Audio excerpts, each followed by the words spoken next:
action is high, Chuck. You ruined my story.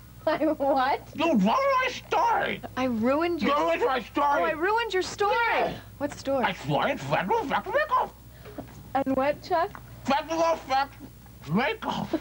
Oh, special effects makeup. Yeah. It's getting so that you can't fool anybody anymore. With movies about special effects makeup artists and behind-the-scenes documentaries like The Making of Thriller, the astute moviegoer has become familiar with many special effects techniques. Come on out, Tony. Head up, Tony. Head up towards me. Let's see you. Come on up. Tony Gardner is a 22-year-old whiz kid at special effects makeup artistry.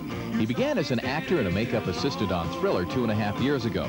At the time, he was working for Academy Award-winning makeup specialist Rick Baker, who had invented the transformation technology some years earlier for another John Landis film, American Werewolf in London. American Werewolf in London, what Rick Baker did with the transformation there was a milestone. I mean, things like that had never been done before. I mean, now it's out in the public eye, so to speak, and people understand it. Hopefully not everybody understands it, or I just spent 2 weeks unnecessarily suffering to show you how it's done.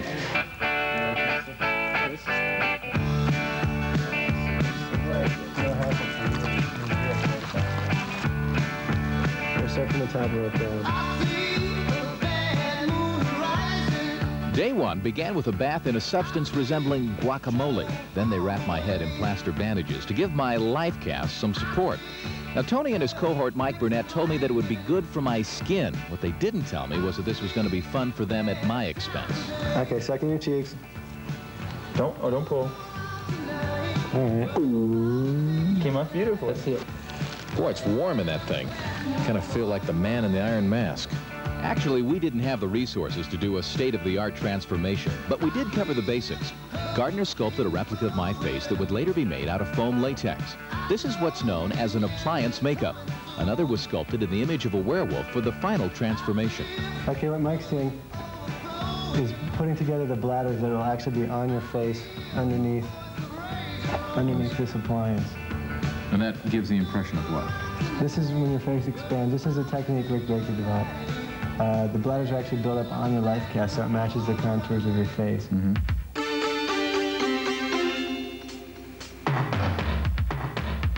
Once assembled, the bladders are pumped with air, changing the dimension of the foam appliance on my face. Body hair, finger extensions, and a custom set of fangs enhance the final foam appliance to complete the transformation.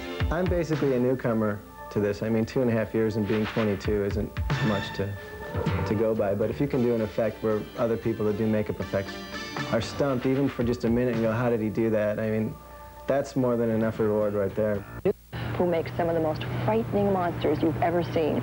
His name is Rob Bottin, and he knows what scares you, but now you're about to find out what it is that scares him.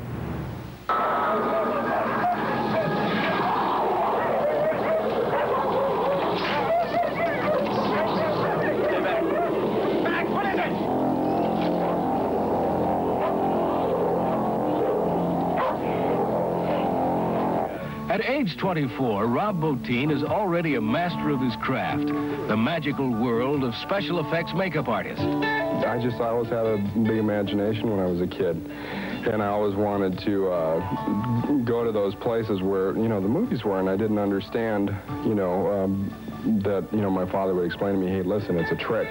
It's trick photography, it's not real. And I go, no, but I mean, it's really happening somewhere on the world. These places really do exist. And he said, yeah, they do, in the movies, So I decided when I was 7 that I wanted to work in motion pictures.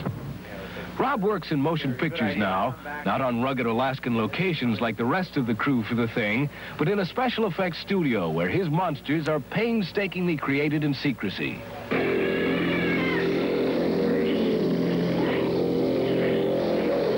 How do you come up with the ideas for these creatures? Do you work with the director?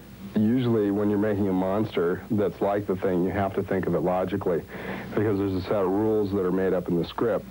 The monster is an actor. I know John Carpenter, when we started the picture, he said The Thing is the star of my movie, and I'm his agent, so I have to figure out what's going to be best for him and what is best, how he's going to be best presented on screen. The plot line for The Thing is classic science fiction B-movie. A horrible alien creature is unearthed by an Antarctic expedition. In the original 1952 version, James Arness, later of Gunsmoke fame, played the creature. In the remake, the filmmakers had to come up with something more convincing for today's more sophisticated audience. Found this. The chameleon-like creature Rob came up with takes many forms, forms that illustrate the incredible intricacies of the special effects art today.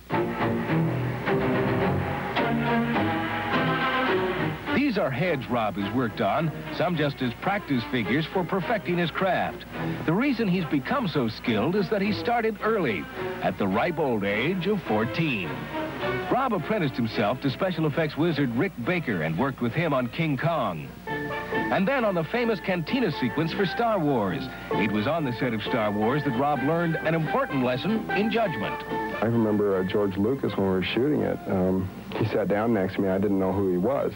And I looked over at him, and he's looking at me, and I thought he was a grip, you know, or somebody that helps on the crew, and he goes, "What's the matter?"